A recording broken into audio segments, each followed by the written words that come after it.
Louvado seja o nosso Senhor Jesus Cristo. Bom dia, juventude. Hoje é dia de cristificar. Hoje é dia de configurar a nossa vida a Cristo. E neste santo dia em que o Senhor reúne a juventude dele aqui na casa de oração, o Senhor faz a todos nós um grande alerta.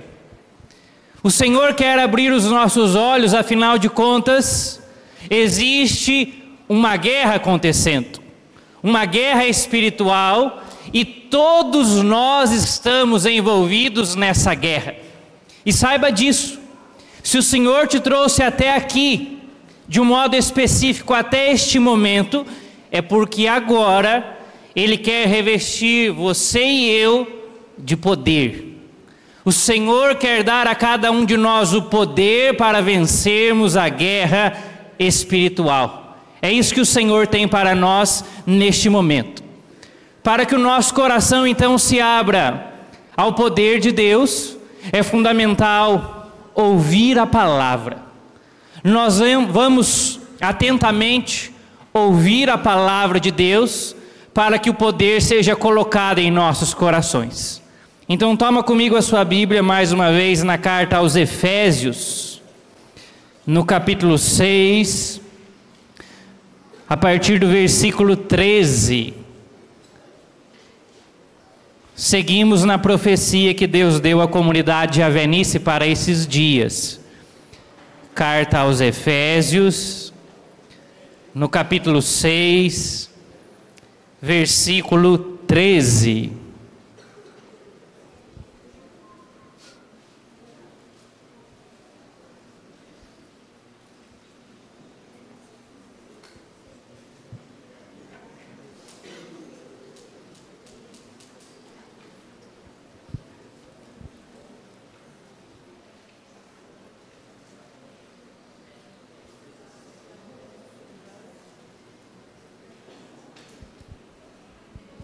Efésios 6, 13.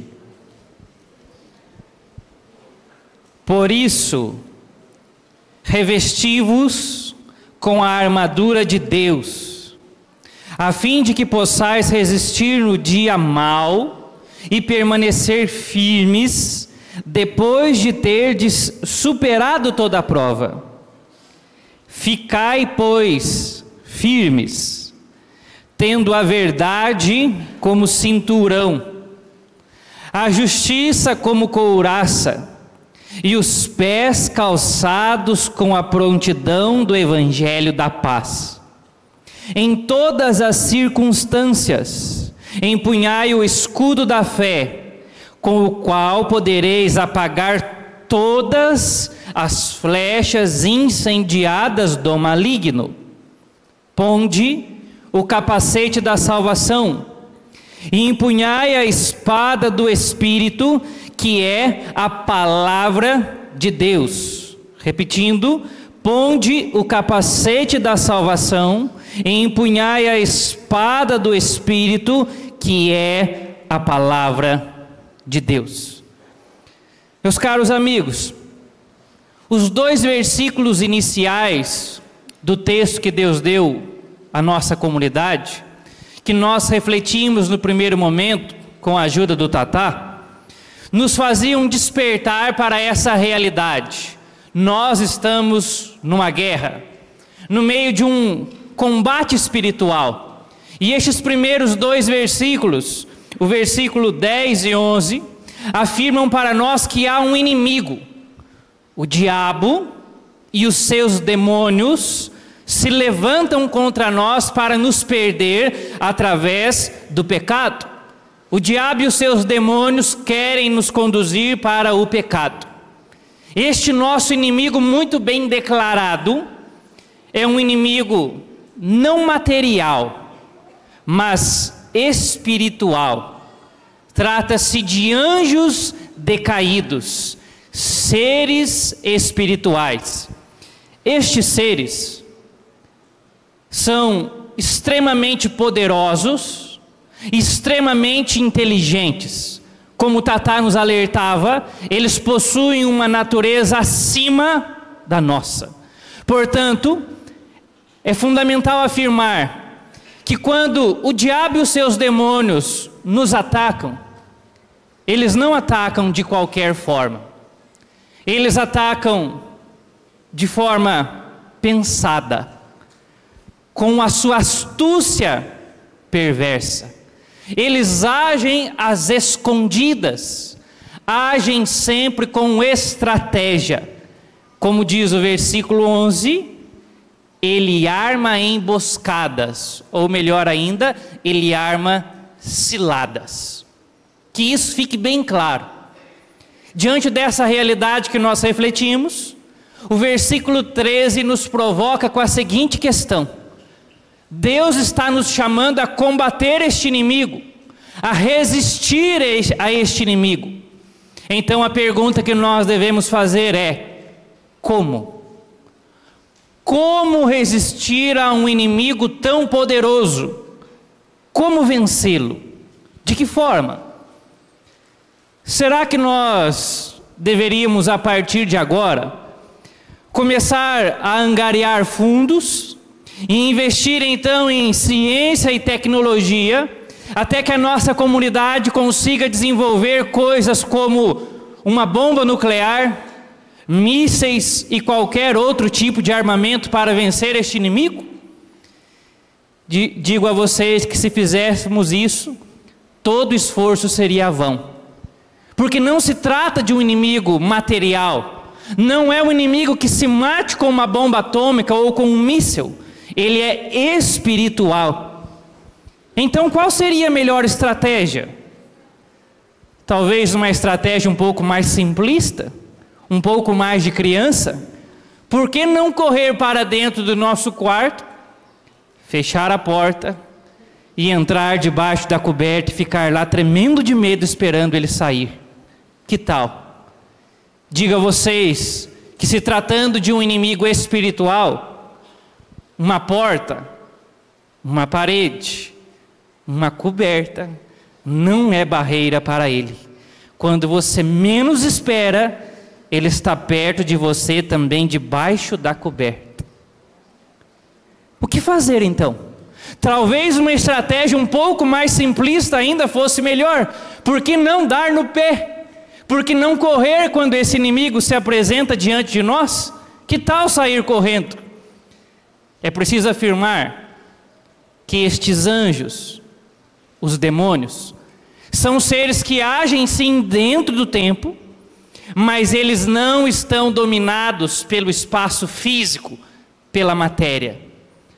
A velocidade de um anjo, a velocidade de um demônio, é determinado tão somente pela sua força de vontade, pelo seu querer em agir. Por exemplo, se um demônio está dentro dessa sala, mas ele deseja ir tentar uma pessoa lá na China, num piscar de olhos, ele chega lá. Então eu preciso te dizer, correr não adianta nada, não resolve. Por isso, devemos dizer: e agora? Quem poderá nos defender? Eu estou trazendo essas coisas, meus irmãos, para que fique bem claro que diante deste inimigo não resolve nenhuma arma do nosso mundo carnal, do nosso mundo físico. Não se vence este inimigo com armas normais. Se o inimigo ele é espiritual, nós precisamos obviamente de armas espirituais. Digo mais, se o inimigo é poderoso, nós só podemos vencer aquele que é mais poderoso do que nós, recorrendo àquele que é o Todo-Poderoso. É isso que o versículo 13 está nos dizendo. Se nós recorrermos àquele que é o Todo-Poderoso, nós venceremos. Por isso o versículo 13 nos diz que a saída é revestir da armadura nossa, não, da armadura de Deus. Revestir da armadura de Deus, isto é, revestir, receber o poder de Deus. Entendido isso, eu preciso dizer algo baixinho. Juventude, a guerra não é entre o diabo e Deus, porque não existe guerra entre o diabo e Deus. Não existe. A guerra é entre nós e o diabo. Tente se lembrar de quando Jesus pisou nessa terra, porque havia se feito homem. É verdade que Jesus, por vezes, permitiu ser tentado, e ele venceu o tentador, inclusive na sua humanidade. Mas às vezes em que Jesus quis usar do seu poder, não deu nem graça. Como é que funcionava? Diante de um demônio, cala-te, sai. Parece um dono batendo o pé para um cachorrinho. Cala, senta, rola, finge que está morto. E ele obedece. Porque não existe guerra entre o diabo e Deus. Deus é infinitamente mais poderoso do que o diabo. Ele não consegue nem fazer cosquinhas em Deus. Que isso fique bem claro. A guerra é entre o diabo e nós. E Deus quer dar o seu poder, a sua armadura, para que nós possamos vencer este inimigo. Então note que o versículo 13, após contar para nós que a saída é vestir a armadura de Deus, nos revela duas grandes qualidades da armadura de Deus. A primeira grande qualidade da armadura de Deus é que esta armadura é poderosa o suficiente para nos fazer resistir ao dia mau. Você vai dizer para quem está do seu lado: se você vestir a armadura, vai resistir ao dia mau.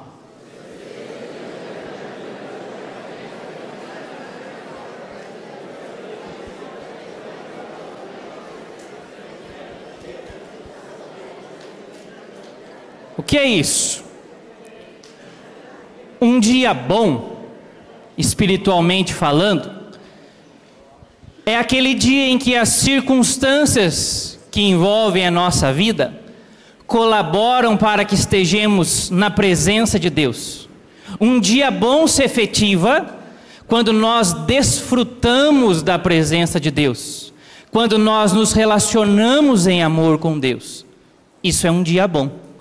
Agora, um dia mau é exatamente o oposto. Quando as circunstâncias que nos acercam querem nos tirar da presença de Deus. Quando a nossa cultura, o estilo de vida adotado pela sociedade, nos diz que nós devemos ficar longe de Deus. Quando o nosso instinto, os nossos desejos, a nossa carne querem nos tirar da presença de Deus. O dia mau é o dia da tentação. E nós estamos vivendo dias de tentação. Mas o Senhor está nos alertando que se nós usarmos a sua armadura, nós vamos resistir ao dia da tentação, aos momentos difíceis. E é preciso dizer ainda mais: a armadura é tão poderosa que ela tem o poder de converter o dia mau em um dia bom. Pense comigo. A nossa cultura nos tenta, a nossa carne nos tenta, mas revestidos com a armadura de Deus, nós vamos resistindo. E ainda que seja doloroso, sofrido resistir, num dado momento deste mal que é a tentação, Deus tira um grande bem para a nossa vida. O bem da perseverança. Aquele que vai sendo tentado, mas resiste, ele vai se tornando uma pessoa ainda mais convicta, uma pessoa que ama ainda mais a Deus. Então perceba que de repente o dia mau se converteu num dia de santidade, num dia bom. Este é o poder da armadura de Deus. A segunda grande qualidade da armadura de Deus, que a palavra nos traz no versículo 13, é que a armadura é poderosa para fazer ficar firme depois de ter superado toda prova. O que isso significa? Uma guerra, meus amigos, é formada de muitas batalhas. Mas de que adianta um exército vencer uma primeira batalha, uma segunda batalha, se depois ele perde todas as outras batalhas e consequentemente a guerra? De que adianta um soldado lutar muito bem numa primeira batalha, se na segunda ele é indolente? Se na segunda batalha ele luta de qualquer forma, sem nenhum cuidado e morre naquela batalha? O que interessa é resistir todas as batalhas e vencer o inimigo, ganhar a guerra. É isso que o Senhor está nos dizendo. Ao falar da armadura, o Senhor faz um grande alerta a respeito da vida eterna. Do que adianta resistir às tentações hoje, neste domingo, se na segunda, na terça, na quarta e na quinta nós entregarmos a nossa vida ao inimigo? De que adianta? Mas o Senhor está nos dizendo que se agora nós recebermos a armadura dele, vestirmos o poder de Deus, nós vamos ganhar todas as batalhas, porque a armadura de Deus é poderosa o suficiente para nos manter firmes de pé em todas as batalhas e nos conduzir para a vida eterna, que é o céu. A armadura de Deus é uma questão de eternidade para nós. Ela é, entre aspas, o foguete que nós entramos para atingir aquilo que nos interessa, que é o reino dos céus. A armadura de Deus é poderosa. Então eu pergunto para você que aqui está: você deseja receber o poder de Deus agora? Você deseja receber de Deus esta armadura? Quem deseja? Glória a Deus.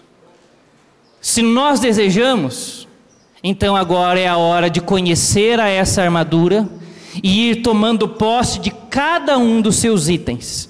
Diz para quem está do seu lado: vamos conhecer a armadura.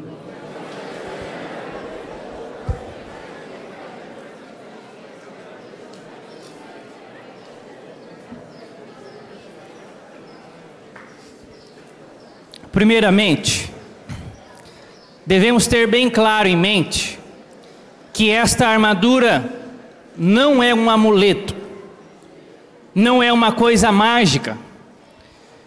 Você já ouviu aquela historinha que se um vampiro estiver perto de você, mas você estiver com um amuleto feito de alho, ele não te atinge? Então, não é assim que funciona nessa guerra real, nesse combate espiritual. A armadura de Deus não é um amuleto. Então o que é a armadura de Deus? O que é o poder de Deus? O livro dos Atos dos Apóstolos, no capítulo 1, nos revela que o poder de Deus é o Espírito Santo, a terceira pessoa da Santíssima Trindade, o amor de Deus em nós. Então, quando o Espírito Santo é derramado sobre o nosso coração e nós damos abertura ao agir do Espírito Santo, ele produz em nós certas disposições, certas atitudes. Ele produz em nós um estilo de vida, um jeito de viver. E são essas atitudes, este jeitão de viver, que são a nossa armadura, a garantia de que vamos vencer o inimigo. Então, à medida em que nós formos olhando para os itens da armadura, entenda esses itens como disposições que o Espírito Santo gera em nós, atitudes que nós devemos ter. São Paulo, o autor dessa carta, a mente por trás dessa carta, a mente humana por trás dessa carta, ele compara 6 atitudes nossas com 6 itens de uma armadura de um soldado romano. Qual é a primeira atitude? Primeira, ter a verdade como cinturão. Quer vencer a batalha? Primeira atitude, ter a verdade como cinturão. Aqui neste versículo 14, São Paulo está utilizando a expressão grega perizônime, que significa cingir-se. Cingir-se. Estar preso a um cinto para segurar a roupa e estar pronto para o trabalho. É exatamente isso que fazia um soldado romano. O soldado romano tinha um cinturão, um cinto, feito de um couro muito resistente, que envolvia toda a armadura e que dava firmeza para as suas ações. Cinturão da verdade. Mas note um detalhe muito precioso que Santo Tomás de Aquino chama a atenção nesse texto. Diz ele: é curioso que São Paulo comece falando do cinturão. Por que é que ele começa falando do cinturão?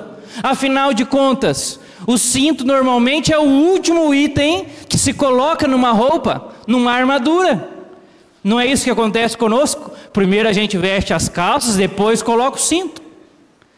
Mas curiosamente São Paulo começa falando em cingir-se, em apertar o cinto. Isso tem um significado espiritual muito profundo. Entenda comigo.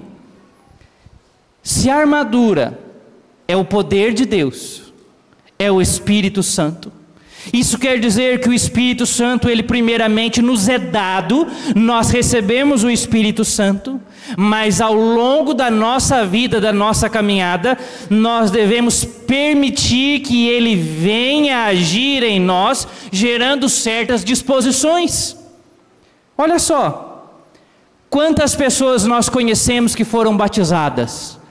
Elas têm o Espírito Santo mora no interior, mas está no interior dessas pessoas como um hóspede estranho, desconhecido. A pessoa não dá abertura para o agir do Espírito Santo, porque não o conhece. Nós podemos comparar esse tipo de pessoa como um soldado que tem a armadura e que acabou de comer uma grande feijoada. Então a barriga está até pesada, ele solta o cinto porque está apertando muito, e aí ele deita num cantinho para fazer o quilo, tirar um cochilinho de uma meia hora. Ele tem a armadura, mas não está cingido, não está pronto para a batalha naquele momento. Então note isso.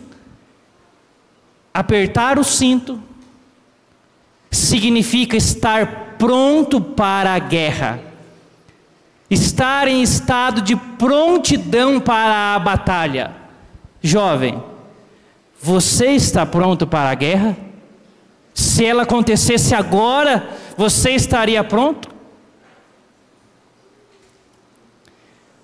É curioso que o Antigo Testamento, quando narra o momento em que o povo de Deus foge do Egito, a noite da Páscoa, na noite da Páscoa Deus pede ao seu povo que faça um ritual belíssimo. As famílias deveriam se reunir e assar um cordeiro, e o Senhor orienta como é que eles deveriam comer aquele cordeiro que simboliza o Cristo Jesus nosso Senhor. O Senhor vai dizer que eles deveriam comer com os rins cingidos.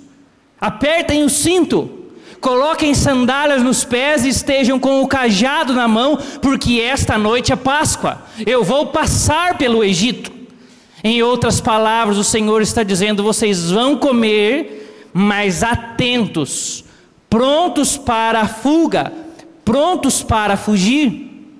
É isso que significa cingir os rins.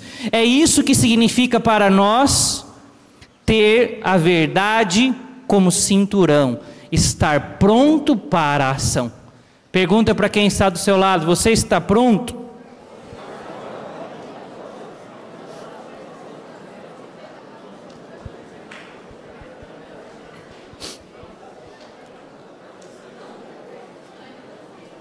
Com este exemplo que eu trouxe do soldado, que fique muito bem claro para nós que o que faz com que nós não tenhamos essa prontidão, o que faz com que nós sejamos lentos para a batalha, preguiçosos, indolentes, o que faz com que tenhamos pouca vitalidade e muita preguiça, é o apego excessivo aos prazeres deste mundo.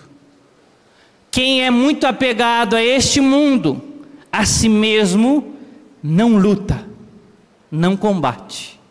Você lembra do grande rei Davi? Um santo homem, mas que momento terrível viveu Davi. Diz o segundo livro de Samuel: no tempo em que os reis iam para a batalha, o rei ia à frente, o que o belezão fez? Ficou em casa, foi dormir.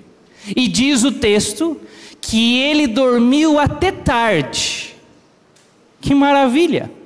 O seu povo dando a vida na batalha por causa do rei e de todo o povo, e o rei em casa dormindo, não só até a hora do almoço, mas até de tarde. Ele acorda de tarde, sai para dar um passeio, mais um momento de lazer, de prazer, enquanto o povo está se ferrando na batalha.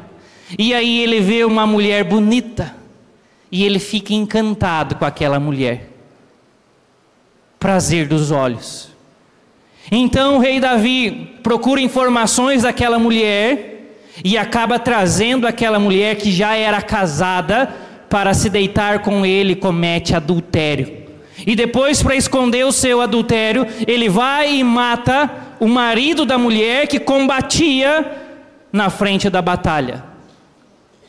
O rei Davi fez isso. E essa atitude de Davi nos revela exatamente isso. Se nós somos apegados ao conforto, a este mundo, apegados ao sono, à gula, aos prazeres, à luxúria, então nós não estamos prontos para a guerra. Não é à toa que o cinto do soldado também servia para proteger as suas partes baixas, com um sinal espiritual de que nós precisamos refrear os nossos prazeres desmedidos. Quem não refreia os seus prazeres desmedidos, não está pronto para a batalha, ele será derrotado. Agora, muita atenção para isso. O cinto que vai proteger eu e você, não é um cinto de couro, é o cinto da verdade. O que nos protege, o que nos dá disposição para a guerra, é a verdade. Leandro, mas o que é exatamente a verdade? Como perguntou Pilatos a Jesus. Filosoficamente falando, a verdade é a adequação da nossa mente com a coisa. Eu explico. Um dia alguém comprou uma lata de tinta azul e pintou as paredes dessa casa de azul, como nós podemos ver. Então quando você chega aqui e eu pergunto, que cor é essa parede? E você responde, eu vejo que é azul. Então isto é a verdade. A sua mente está adequada com a realidade, isto é a verdade. Agora, se alguém olha para essa parede e diz, eu acho que é rosinha. Meu Deus do céu. Eu acho que para mim é rosinha. Isto é mentira. Isto é relativismo. E aqui vale a pena dizer que além dos prazeres desmedidos, o que faz uma pessoa não estar pronta para a batalha é quando ela vive uma vida relativa, achando que tudo é do jeito que ela acha. Não. A pessoa entra na batalha quando ela está na verdade. Qual é a verdade? A verdade de que há uma guerra espiritual acontecendo.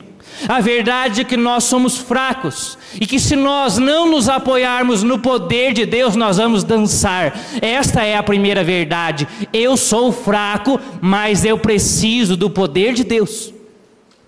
Preciso dizer mais ainda. A verdade é isso, mas a verdade é muito mais.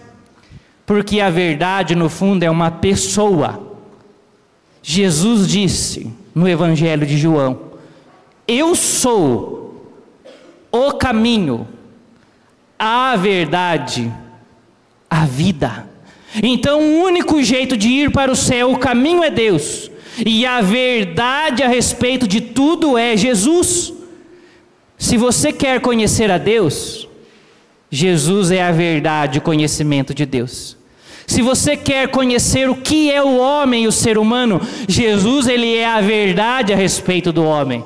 Se você quer conhecer o sentido da vida, Jesus é a verdade a respeito do sentido da vida. Se você quer encontrar o sentido em tudo que existe, em cada criatura, Jesus é a verdade a respeito de todas as coisas. Jesus é a verdade. Isso significa então que quando uma pessoa faz uma experiência do conhecimento de Jesus, quando ela conhece a Jesus por um contato direto, é isso que acorda ela para a batalha. É isso que faz dela uma pessoa pronta para a guerra, o conhecimento, o contato com Jesus Cristo, nosso Senhor. E aqui na Javenice, nós chamamos essa experiência de conhecer a Jesus de um modo prático, de batismo no Espírito Santo. Apertar os cintos, ir para a guerra, se dá quando primeiramente nós somos batizados no Espírito Santo. Então você pode dizer para quem está do seu lado: hoje você será batizado no Espírito Santo.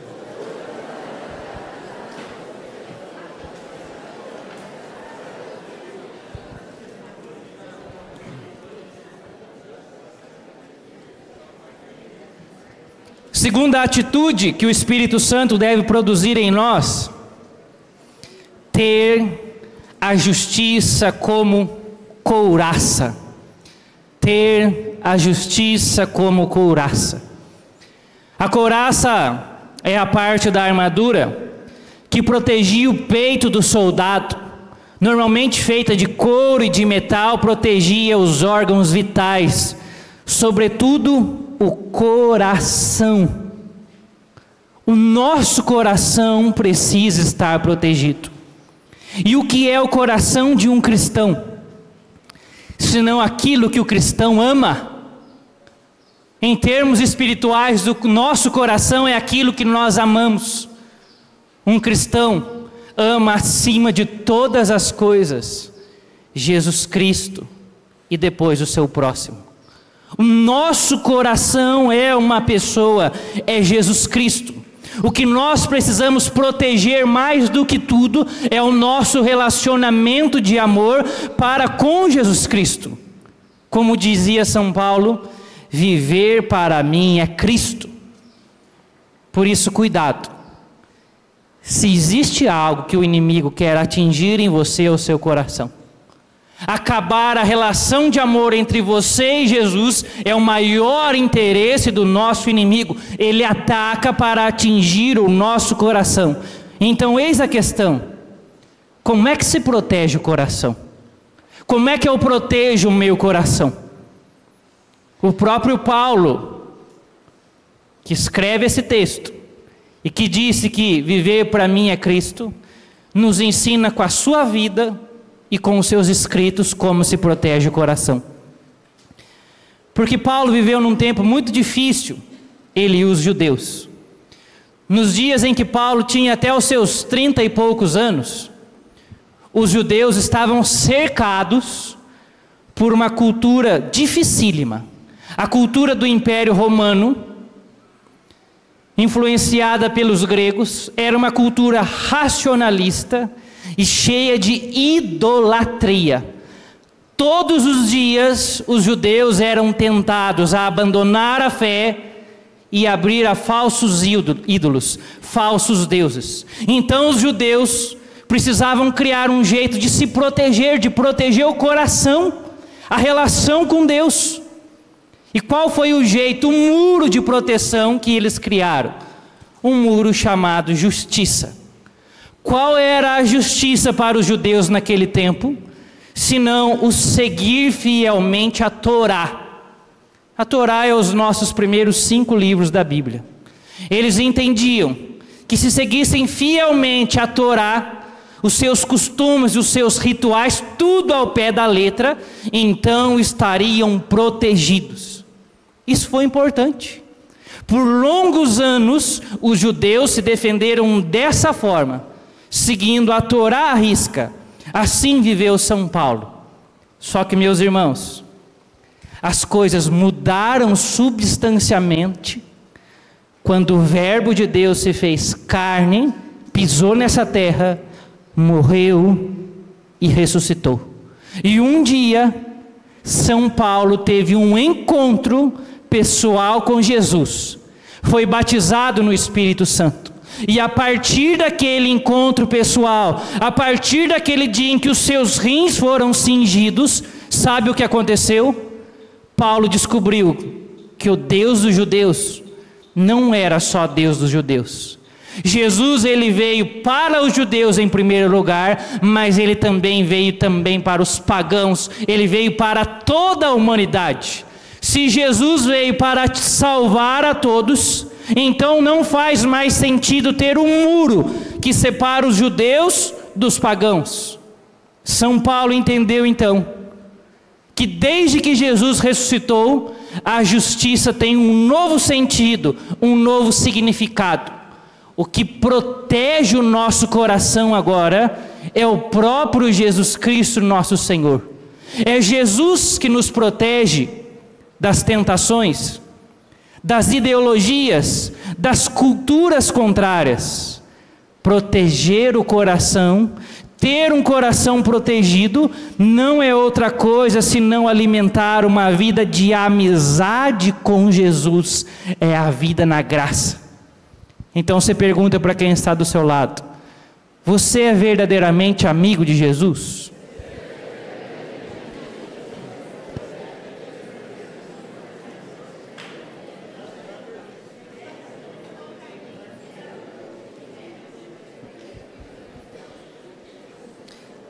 Essa é a nova justiça.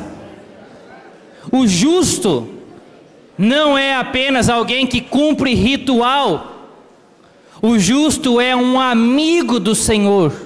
Leandro, mas como é que eu faço então para ser amigo de Jesus?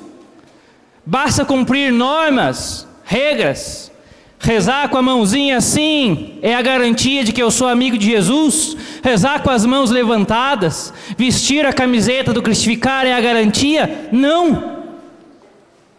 A amizade com Jesus é um presente, é uma graça. Quando ele morreu na cruz e ressuscitou, ele fabricou esse presente, é a graça da amizade, é a justificação. E nós tomamos posse dessa graça, da amizade com Jesus, mediante a fé. A fé que nós recebemos como um dom é o jeito que Deus escolheu para tomarmos posse deste presente gratuito que é a amizade com Jesus. Mas por favor, gente, fé não é só concordar com a cabeça, não é um estudo intelectual, não é um mero dizer de sim. Fé é uma adesão radical a Jesus Cristo, é dizer: eu creio que o Senhor morreu e ressuscitou por mim, e então eu vou investir toda a minha vida no Senhor. Isso é fé. Fé é investir toda a nossa vida na pessoa de Jesus Cristo. Aquele que investe a sua vida em Jesus Cristo é amigo de Jesus Cristo. Este é justificado. Este é alguém que cresce no amor a Cristo e que tem o seu coração protegido. Então a atitude que nós precisamos é fé. Tenha fé em Cristo, que o seu coração está protegido. Terceira atitude que o Espírito Santo deve gerar em nós é ter os pés calçados com a prontidão do Evangelho da paz. Ter os pés calçados com a prontidão do Evangelho da paz. Dá uma olhadinha para o seu irmão, pergunta para ele: você está com os pés bem calçados aí ou não?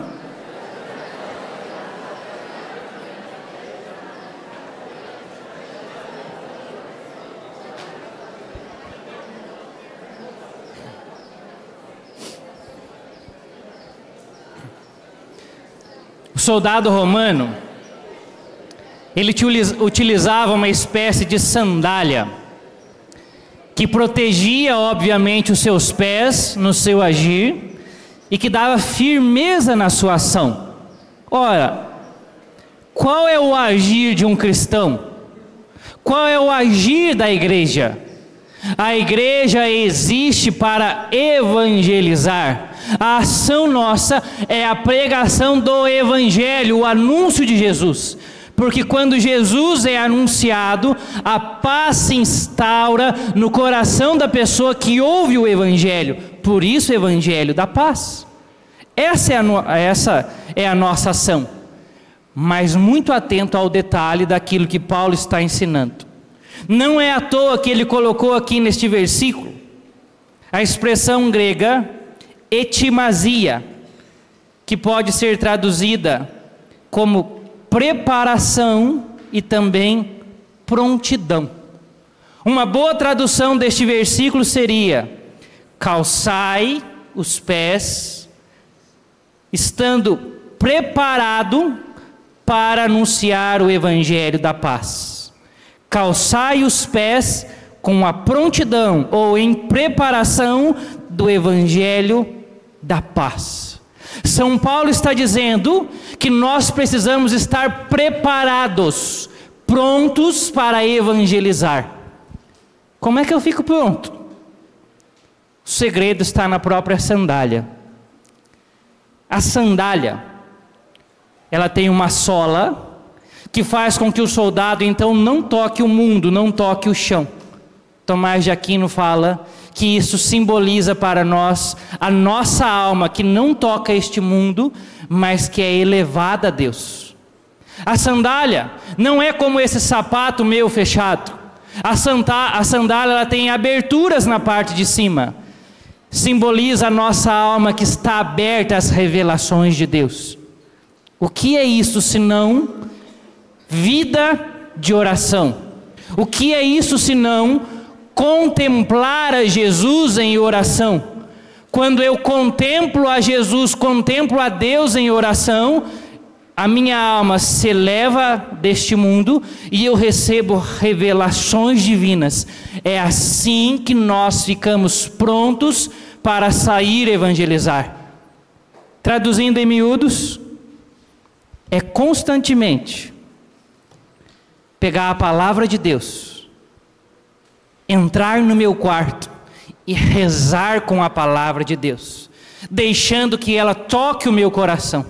É pegar a palavra de Deus e ir todos os dias para a comunidade, porque na comunidade a palavra de Deus é meditada com a ajuda da pregação e então nós recebemos as revelações divinas. É assim que nós ficamos prontos para sair evangelizar. É isso que significa calçar os pés, estar prontos para calçar os pés com o evangelho da paz. Ter a palavra de Deus rezada, meditada. Então diz para quem está do seu lado: medita a palavra de Deus.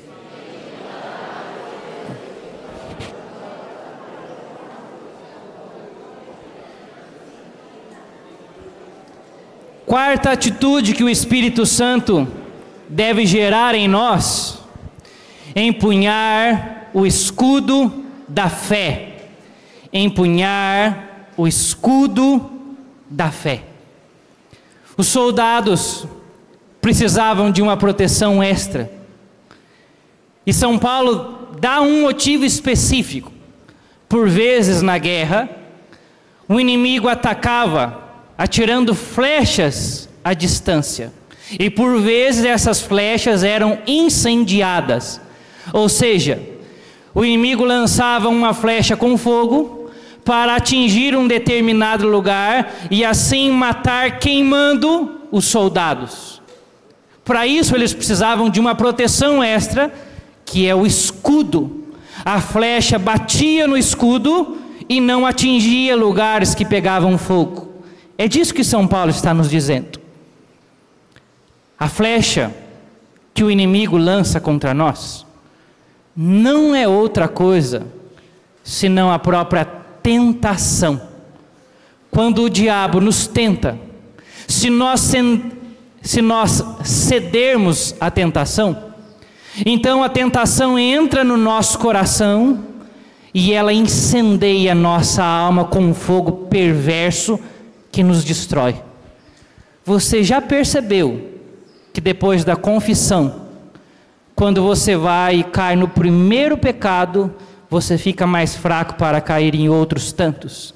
Porque a sua alma foi incendiada com os dardos malignos do inimigo. Por isso nós precisamos de um escudo, de um santo escudo que Deus nos dá.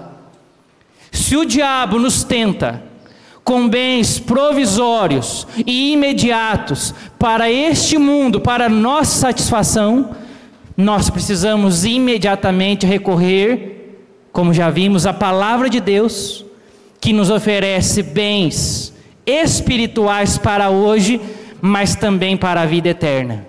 Isso significa então que o escudo é a fé na palavra de Deus. Não é um escudo de metal, mas é a fé na palavra de Deus. Então, jovem, quando o diabo chegar perto de você e te tentar, por exemplo, com alguma questão de gula, recorra à palavra de Deus, como Jesus Cristo fez no deserto. O que a palavra diz? Nem só de pão vive o homem, mas de toda a palavra que sai da boca de Deus. E eu escolho não a gula, mas escolho fazer a vontade de Deus. Isso é fé. Se ele te tenta de novo com a gula, você pode pegar outro texto bíblico, como por exemplo, o reino de Deus não é comida nem bebida, mas justiça, paz e alegria no Espírito Santo. Eu fico com o Espírito Santo.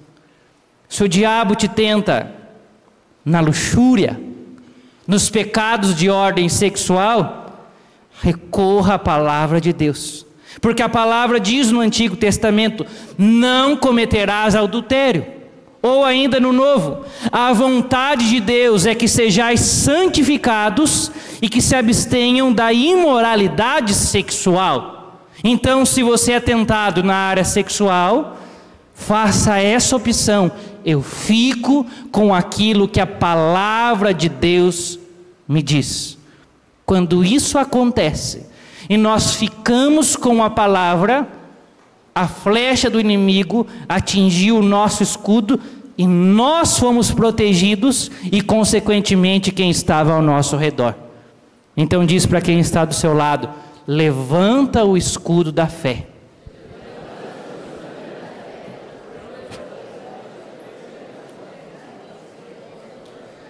Quinta e penúltima atitude que o Espírito Santo quer gerar em nós: ponde o capacete da salvação.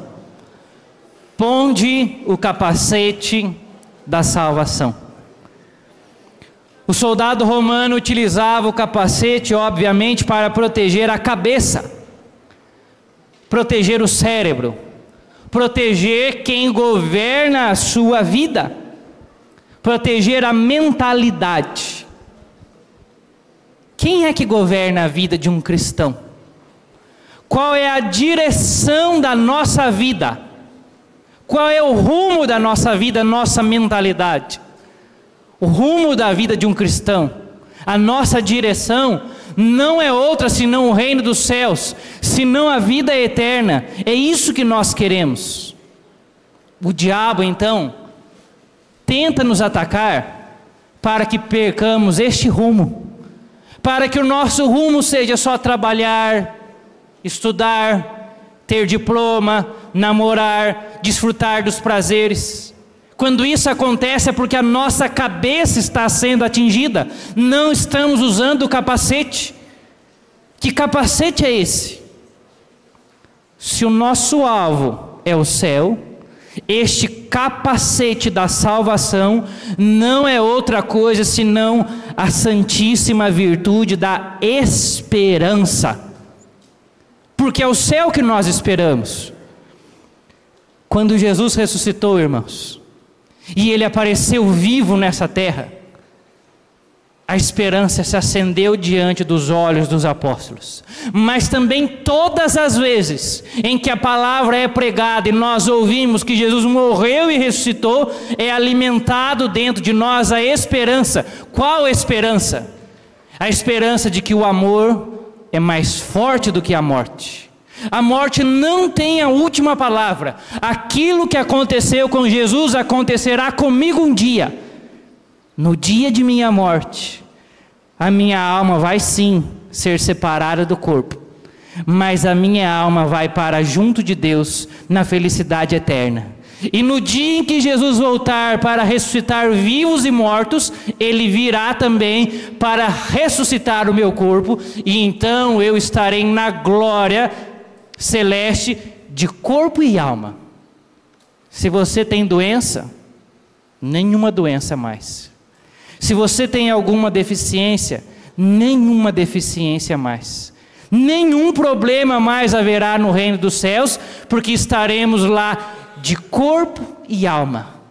O céu tem uma dimensão espiritual, mas tem um jeitinho que Deus deu de comportar até o nosso corpinho.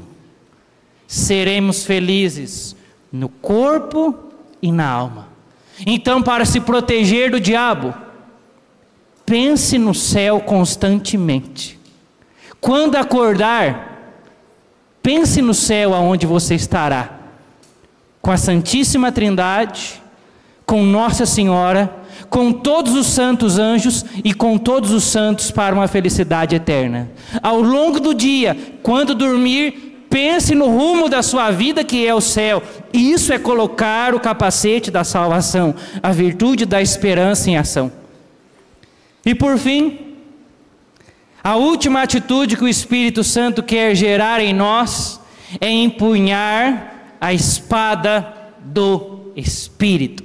Então diz para quem está do seu lado: agora pega a palavra do Espírito.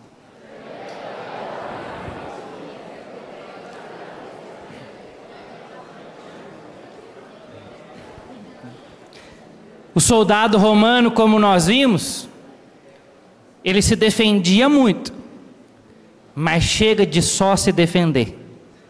Tem hora que você tem que bater no sujeito. E o jeito do soldado romano bater, conquistar território, vencer o inimigo, é segurando a espada, que não é a espada nossa, mas é a espada do Espírito. E o texto disse claramente que essa espada do Espírito, ela é a palavra de Deus. Juventude, nós temos assistido de camarote o inimigo dominar universidades, famílias, nações. Países inteiros como a França hoje são na maioria países pagãos. Mas quando a igreja se levanta com a espada que é o Evangelho, e ela começa a anunciar o Senhor Jesus, a pregar com a vida e com palavras, o inimigo vai sendo expulso desses ambientes. A pregação do Evangelho é um verdadeiro exorcismo. O inimigo sai fora do lugar e Jesus começa a reinar nesses lugares. Quando o Evangelho vai sendo pregado, aquele lugar tem um novo dono, que é Jesus. A cultura muda, famílias mudam, pessoas mudam, a história muda. Ou eu e você não fomos mudados o dia em que escutamos uma pregação? A palavra de Deus pregada muda. Eu fecho com esse breve detalhe. Eu lembro que um dia meu pai me disse assim: tem um bairro aqui na nossa cidade, que desde que eu era pequeno e eu vivi próximo a esse bairro, ele era muito violento. As famílias brigavam demais, as famílias eram divididas. Constantemente saía facada, tiro, morte naquele lugar. Uma divisão completa. Mas sabe o que aconteceu? Um dia a nossa comunidade tomou a decisão de evangelizar aquele lugar. E um núcleo de comunidade foi estabelecido lá. Já fazem mais de 25 anos isso.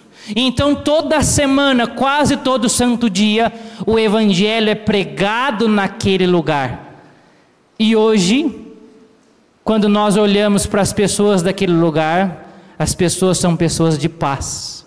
Quando você vai naquele bairro, lá você encontra famílias santas, homens santos que agora saem para anunciar o evangelho, porque de fato a espada do Espírito é poderosa, ela expulsa o inimigo. Fica de pé.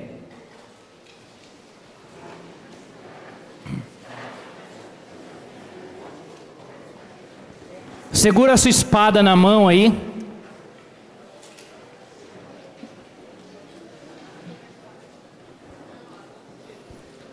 A carta aos Hebreus revela que a palavra de Deus é viva e eficaz. É viva porque é uma pessoa, é Jesus.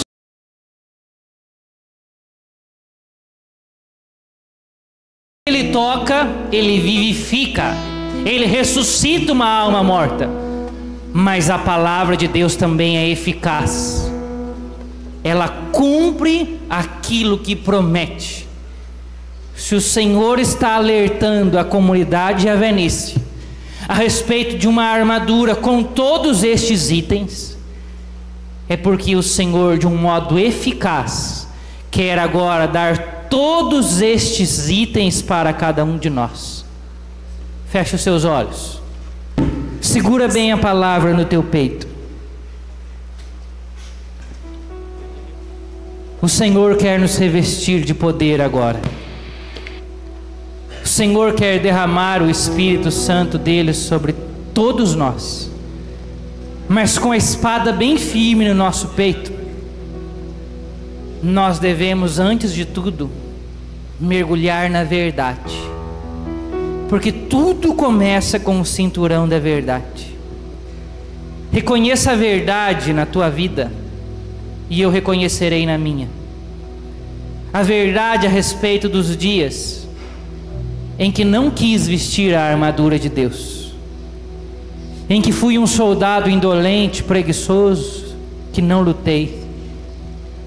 Reconheça a verdade a respeito dos dias em que nós caímos em pecado, e confesse ao Senhor as tuas fraquezas agora, os teus vícios. Reconheça por onde o inimigo tem entrado. Se tem acertado a cabeça, o coração. Reconheça como tem sido. Às vezes em que com tanta preguiça não fomos para a missão evangelizar.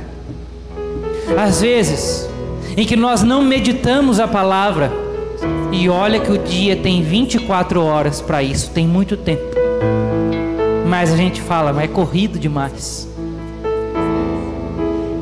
Peça perdão ao Senhor pela tua fragilidade gerada pelo pecado. Peça perdão ao Senhor pelas vezes em que nós fomos aquele soldado que comeu a feijoada e ficou jogado no chão. Piedade de mim, Senhor Jesus.